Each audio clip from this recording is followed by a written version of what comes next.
आज तक हमने नहीं देखा कि महिलाएं सिंदूर लगा रही, लेकिन पुरुष को हमने थोड़ा सा भी लगाते हुए कहीं नहीं देखा। पूरे भारत में महिला की पहचान है, वो अपने आप को दिखा रही कि मैं वैवाहिक हूँ, लेकिन पुरुष के माथे पर या शारीरिक कोई चिन्ह ऐसा नहीं दिखाई देता कि उससे उसकी पहचान हो सके कि उसकी भी शादी हुई है। महिलाओं की पहचान है लेकिन पुरुष की पहचान नहीं है। यहाँ पर असमानता है, गैर बराबरी है। महिलाएं पहचानी जा रही हैं लेकिन पुरुष पहचाना नहीं जा रहा है। इसलिए ये सिंदूर की प्रक्रिया बुद्धिज्म में नहीं है। जिसके घर में गौतम बुद्ध का, अम्बेडकर जी का, प्रिया रमा स्वामी का, फूलन देवी का, जोगदेव प्रसाद कुशवाहा का, कबीर दास का, संत रविदास का कैलेंडर रहेगा, उस घर में दावा करते हैं ब्रह्मा विष्णु महेश 7 समुद्र पार रहेगा, यूरेशिया रहेगा। जिसके मन मस्तिष्क में, दिलो दिमाग में बुद्ध और अम्बेडकर, ज्योतिबा फूले, जोगदेव प्रसाद से रहेंगे सुशोभित, वहाँ पर भूत पिशाच, उर्गा मुर्गा दुर्गा कोई काम नहीं करेगा। गोबर को भगवान माना गया लेकिन अछूत इंसान को इंसान नहीं माना गया, इसलिए ऐसे सभी चीजों को यहाँ पर इनकार किया गया है। यहाँ महापुरुषों ने जो विचारधारा दिया कि आप शिक्षित बने, अच्छी तरह से पढ़े लिखें और अनुसंधान करें। जो भी यहाँ की संस्कृति है, सभ्यता है, हमारा इतिहास है, इसको हम अच्छी तरह से जाने समझें और ऐसे सभी चीजों का बहिष्कार करें जिसमें अंधविश्वास है, जो समझ में नहीं आता मानसिक रूप से, शारीरिक रूप से हम क्या रहे हैं और ये हो क्या रहा है, इससे समाज का हित हो रहा है या अहित हो रहा है। ऐसा तमाम प्रकार का जो विधि विवाह उसमें है। यहाँ पर आदर्श है, यहाँ पर सबके समझ में आए, हिंदी में बोला जाता है ताकि समझ में आए, सबको मानसिक रूप से समझ आए कि सही क्या है, गलत क्या है। मतलब पहले जाने तब माने, पहले जाने तब माने। धम्मानुभावेन संघानुभावेन सदा सोति भवन्तु ते इच्छितं पथितं तुह्यं क्षिप्पमेव समिज्जतु सभ्ये पूरयन्तु चित्त संकंपो चंदोपन्न रसो यथा आयु आरोग्य संपत्ति सब संपत्तिमेव च ततो निब्बान संपत्तिया इमिनाते समिज्जतो सब भीतियो विभज्जन्तु सब रोगो विनश्यतु माते भवतंत्रायो सुखी दीर्घायुको भव, मंगल हो, सुखी रहे। मैं अपनी पत्नी का सदैव सम्मान करूंगा एवं सभी परिजनों द्वारा सम्मान दिलाऊंगा। मैं अपनी पत्नी का कभी भी अपमान नहीं करूंगा, ना ही किसी अन्य परिजनों द्वारा अपमानित होने दूंगा। मैं तीसरी प्रतिज्ञा ग्रहण करता हूं। मैं मिथ्याचार, पर स्त्री गमन आदि से विरत रहकर अपनी पत्नी का विश्वास पात्र बनूंगा। मैं सम्यक आजीविका द्वारा अपने माता पिता परिजनों सहित अपनी पत्नी का भरण पोषण करूंगा। मैं अपनी पत्नी को यथा उत्सव आदि पर वस्त्र, आभूषण इत्यादि से सदैव संतुष्ट रखूंगा। दूसरी बार भी तीसरी बार भी दोहराता हूँ, साधु साधु साधु। सभी लोग तालियों से सम्मान करें। 5 इन्होंने प्रतिज्ञाएं ली, 5 बिटिया भी प्रतिज्ञाएं लेगी। आप बोले, मैं अपने घर के सभी कार्यों को भली प्रकार करूंगी। मैं अपने सभी परिजनों से मधुर व्यवहार करूंगी। मैं मिथ्याचार, कामाचार, पर पुरुष गमन आदि से विरत रहकर अपने पति की विश्वास पात्री बनूंगी।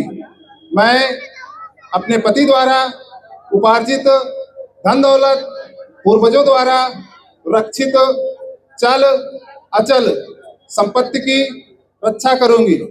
मैं अपने घर के सभी कार्यों को आलस्य रहित होकर करूंगी।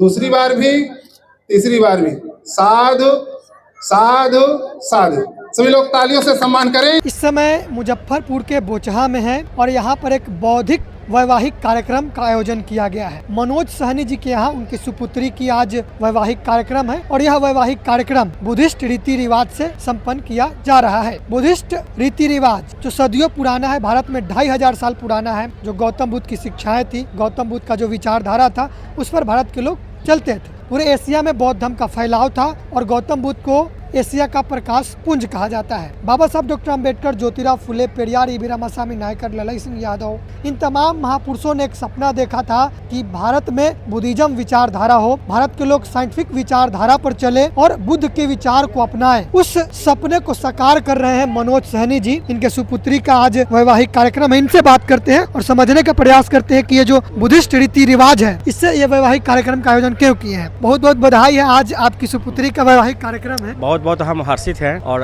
बड़ी संजोग की बात है कि आप मीडिया वाले आए हैं। हमें हिंदू हिंदू कहकर के प्रताड़ित किया जा रहा था, जिससे हम आत्मग्लानि महसूस करते थे और कथित हिंदू धर्म से संबंधित जो धर्म ग्रंथ है उसके अध्ययन के बाद उसमें बहुत असमानताएं को पाया। तब हम लोग समझे कि इसे भाई ये हिंदू धर्म हम लोगों का अपना पुश्तैनी धर्म नहीं है। और बौद्ध धर्म के बारे में जो चर्चा मतलब कि सुन रहे थे और तब एक दिमाग में आया स्टडी पीरियड में कि आखिर बाबा साहेब अम्बेडकर हिंदू होते हुए बौद्ध धर्म क्यों कबूल किए। तो इसका भी मैंने स्टडी किया। लेटेस्ट वर्तमान इतिहास में जब है हमारे यमुना काल में जो घटना घटित हुई फूलन देवी के साथ, तो वो तो मलाहीन थी, वो हमारा स्वजातीय थी। मैं नमन करती हूँ वैसे दुर्गा स्वरूप फूलन देवी को कि वो भी अपने जीवन काल के अंतिम दशांश वर्ष में बौद्ध धर्म की दीक्षा ली। इससे प्रेरित होकर के और हमारे फोटो में जो सामने लगा हुआ है हमारे प्रेरणा स्रोत, मार्गदर्शक, सत्यवादी और हिंसा के प्रबल प्रखर विरोधी, अहिंसा के पूजक महामाया गौतम बुद्ध, माता सावित्रीबाई फुले, ज्योतिबा फुले, पेरियार ललाई सिंह यादव, पेरियार रामास्वामी जी, डॉक्टर APJ अब्दुल कलाम, जगदेव प्रसाद कुशवाहा जी, इन लोगों का जीवन चरित्र का अध्ययन करने पर तब हमने दृढ़ संकल्प लिया क्यों ना हम अपने पूर्वजों का जो सनातन धर्म बौद्ध धर्म जो है, बौद्ध धर्म सनातन धर्म है। बौद्ध धर्म त्रिपिटक में सनातन का मिश्रण किया गया है। और सबसे बड़ी बात है कि इसे आजकल कथित हिंदू धर्म के शंकराचार्य जी है जो आजकल सनातन का शब्द का बौछार कर रहे हैं। पहले उनके पूर्वज आर्य धर्म, ब्राह्मण धर्म। अच्छा सर, हिंदू आज जो वैवाहिक कार्यक्रम संपन्न किया जा रहा है, आपकी सुपुत्री का आज शादी है, तो बिना मंत्र का, बिना पंडित का, तो आपको डर नहीं लग रहा है कि कोई अपशगुन हो जाए, कुछ शुभ अशुभ हो जाए? कौन चीज का डर? कौन चीज का डर?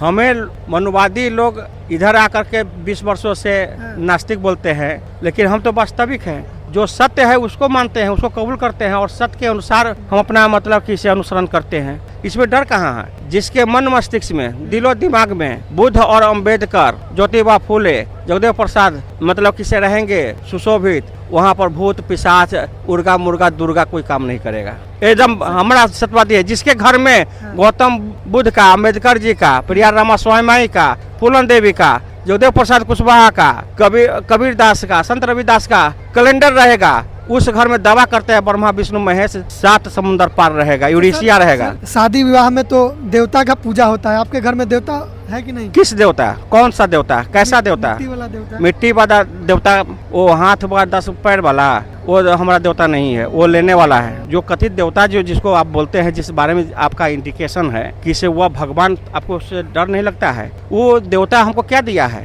इस सृष्टि में, इस ब्रह्मांड में, सृष्टि में मतलब कि इसे जन्म देने वाला तो हमारा माता पिता है। हमारे माता पिता को भी जन्म देने वाला हमारा दादा दादी है। तो वो तो देने वाला जन्म हुआ। जब जन्म हुआ तो हमको सृष्टि से अवगत मतलब कि इसे सृष्टि जो अवगत कराया, तो वो तो हमारा माँ हुआ, वो हमारा माँ है। जो लोकाचारी भाषा का ज्ञान का भाषा का आप निकाल दिए हैं? कब का निकाल दिए? हम कब का निकाल दिए? तो कोई अशुभ घटना नहीं होगी आपके? क्या अशुभ घटना? कोई अशुभ घटना है नहीं, कुछ नहीं हुआ। जो अशुभ है, हाँ। अशुभ क्या होता है? जो अशुभ है, जो हमारे अहितकार है, जो घटना होता है तो प्राकृतिक प्रदत्त है ना। कि शादी विवाह होता है तो दिनांक तारीख फिक्स करवाते हैं पुरोहित से, पंडित से, तो कैसे आप डिसाइड किए? क्योंकि आप तो बुलाए ही नहीं पंडित को, आप भंते जी को बुलाए। ये भी डेट आप खुद से किए? खुद से डेट किया, समीकरण बताया, फोन पर हमने बोला 2-12-24 नहीं है शुभ, देख लेना कितना शादी होगा। आप इतना ज्यादा नाखुश क्यों है? जो ब्राह्मणवादी व्यवस्था है जिसको आप नकार दिए, उनको बुलाए तक नहीं, घर से देवी देवता, पाखंड, पूजा, मंत्र सबका बहिष्कार कर दिए, क्यों नाराज है? क्या समस्या है? कि से हमारा परिवार जहाँ पर मैंने जन्म लिया, यह मानवतावादी सोच में पले बढ़े। हमारे पिताजी दादाजी सब मानवतावादी थे। हमारे दादाजी दिवंगत लक्ष्मण सहनी ऐसा मानवतावादी थे और स्वतंत्रता सेनानी भी थे, लेकिन पेंशन वो कबूल नहीं किए। कहानी सुनते हैं कि से इस मुजफ्फरपुर जिला में दादाजी जातो तोड़ो अभियान वही चलाए थे और प्रथम बार जब सामूहिक भोज होता था सभी जाति को एक पंगत में एक लाइन में बिठा करके इकट्ठा भोजन कराए थे। और जो हमारा भी अभी देख लीजिए कोई भेदभाव नहीं है।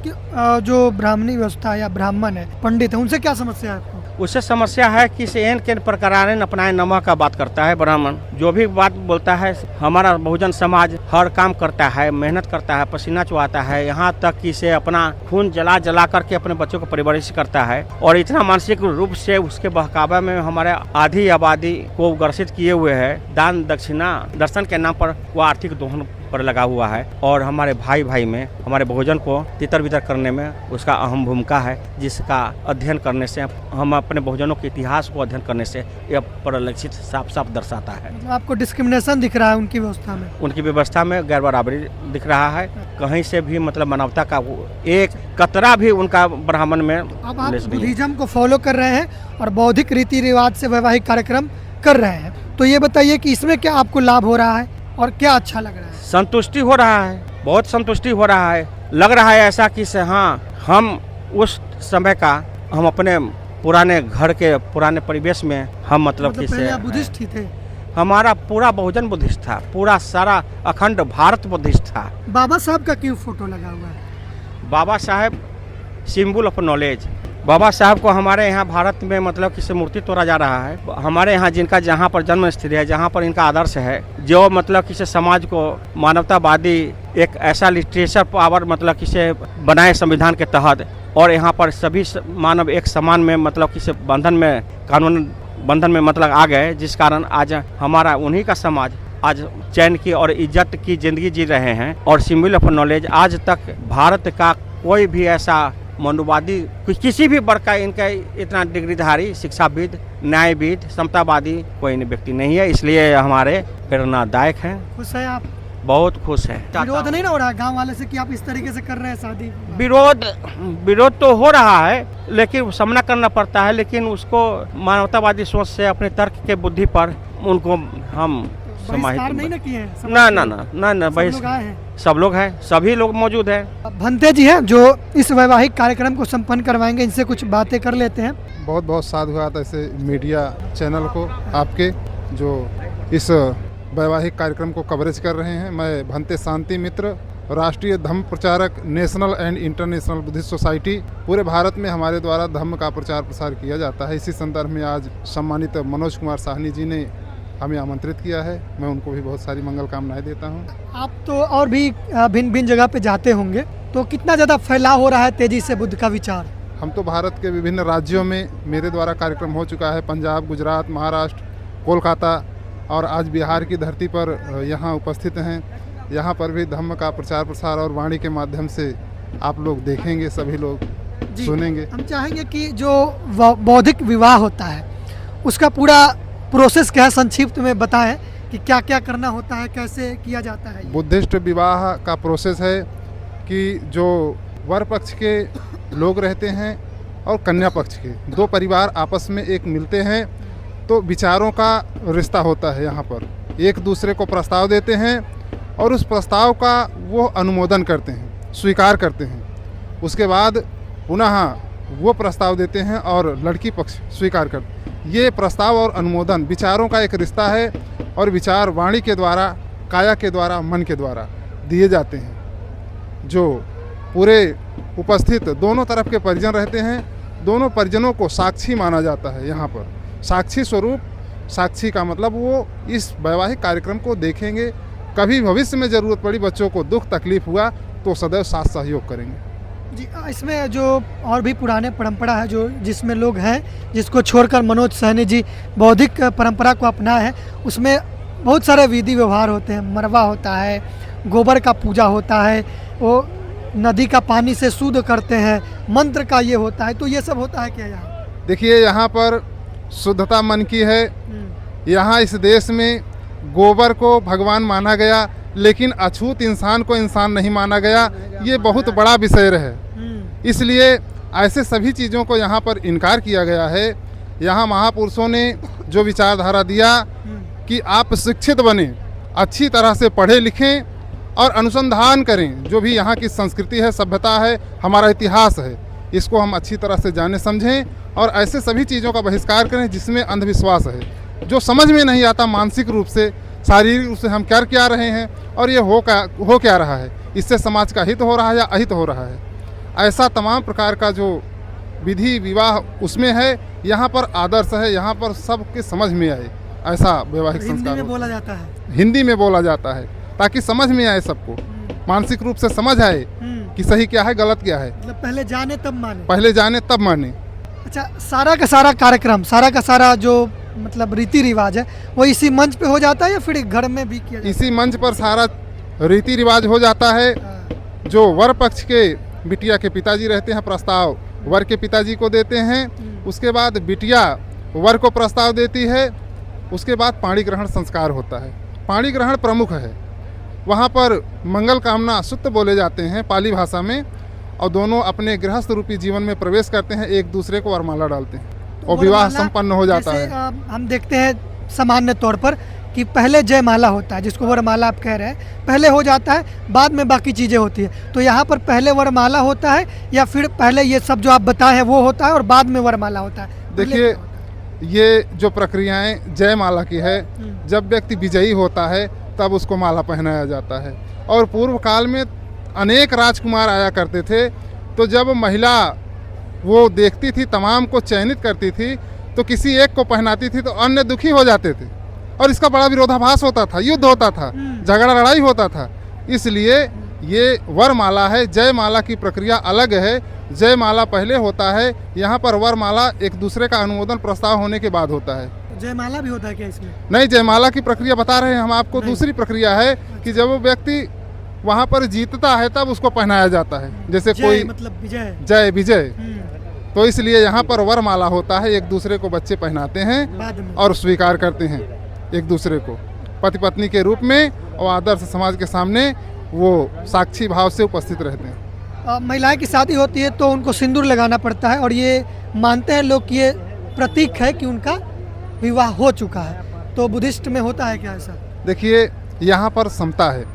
आज तक हमने नहीं देखा कि महिलाएं सिंदूर लगा रही हैं, लेकिन पुरुष को हमने थोड़ा सा भी लगाते हुए कहीं नहीं देखा। पूरे भारत में महिला की पहचान है, वो अपने आप को दिखा रही कि मैं वैवाहिक हूँ, लेकिन पुरुष के माथे पर या शारीरिक कोई चिन्ह ऐसा नहीं दिखाई देता कि उससे उसकी पहचान हो सके कि उसकी भी शादी हुई है। महिलाओं की पहचान है लेकिन पुरुष की पहचान नहीं है। यहाँ पर असमानता है, गैर बराबरी है। महिलाएं पहचानी जा रही हैं लेकिन पुरुष पहचाना नहीं जा रहा है। इसलिए ये सिंदूर की प्रक्रिया बुद्धिज्म में नहीं है। सिंदूर की प्रक्रियाएं जो थी, ये ऐतिहासिक मामला जुड़ा हुआ है मुगल काल से। जब मुगल इस देश पे आक्रमण किए तो वो यहाँ की महिलाओं को, बहन बेटियों को अपना बनाने का प्रयास किए। तो हमारे लोग पशुपालक थे, उन्होंने रक्षा करने का कार्य किया। जो सुअर होता है जिसका ब्लड निकाल करके बच्चे के हाथों पर, और पहले मियाना चलता था उसमें लगाते थे, घरों पर लगाते थे, छापा मारते थे। वो दूल्हा दुल्हन को ले जाने के लिए, पूर्व में साधन नहीं थे, वो मियाना था पहले चलता था दूल्हे दुल्हन को ले जाने के लिए। तो उसमें लगाने का कार्य करते थे, उससे रक्षा करते थे। उसके पूर्व किसी ने जानकारी दिया कि ये जो मियाना है इसमें लगा हुआ है ब्लड, ये जो है असुरक्षित है, मगर इसमें बैठी हुई जो कन्या है वो सुरक्षित है। तो मियाना तोड़ देते थे और बेटी को उठा ले जाते थे। इस वजह से हमारे लोगों ने उस बिटिया के मांग में और नाखून में, हाथ के पैर में वही ब्लड लगाए, खून लगाए, और वो धीरे धीरे परंपरा बनते हुए आज जो है गौरव बन गया, महिलाओं का सिंदूर सुहाग बन गया है, जो कि ये गैर बराबरी है। सकलं विजयं विधुर्यानं देवरूपं सुजितहं निर्मल चक्षुं गभीरघोषं गौरवर्णं सुकाय अभय चित्तं निभय कामं सुरत धम्मं सुपेमं विरत रज्जं सुजन नेतं भीम रावं सरामि। ऐसे दो महान विभूतियां आज मंच पर सुशोभित हैं, जिनके वजह से पूरा समाज अपने विभिन्न प्रकार के मानवीय अधिकारों को इस भारतवर्ष में प्राप्त किया और आज सुखपूर्वक जी रहा है, स्वतंत्रता की सांस ले रहा है। और आप देखिए यहाँ पर तथागत गौतम बुद्ध का तस्वीर लगा है और बाबा साहब डॉक्टर अम्बेडकर का, और यहाँ पर देखिए जो ये वैवाहिक कार्यक्रम हो रहा है उसका पूरा बड़ा सा पोस्टर लगा हुआ है। और देखिए जानो तब मानो गौतम बुद्ध का तस्वीर है, और संत कबीर, रैदास, ज्योतिबा फूले, सावित्रीबाई फूले, फूलन देवी, पेरियार, जगदेव प्रसाद, ललाई सिंह यादव, बाबा साहब डॉक्टर अम्बेडकर और कर्पूरी ठाकुर, एपीजे अब्दुल कलाम का भी तस्वीर लगा हुआ है, जिनका शादी हो रहा है। लड़की का नाम है कुमारी अनुप्रिया और लड़का का नाम लाल बाबू कुमार। तो ये पूरी प्रक्रिया है और भंते जी ने बताया कि किस तरीके से बुद्धिस्ट शादी होता है। पूरी बातचीत पर आप लोग क्या सोच रहे हैं, अपनी प्रतिक्रिया कमेंट बॉक्स में जरूर दें। धन्यवाद।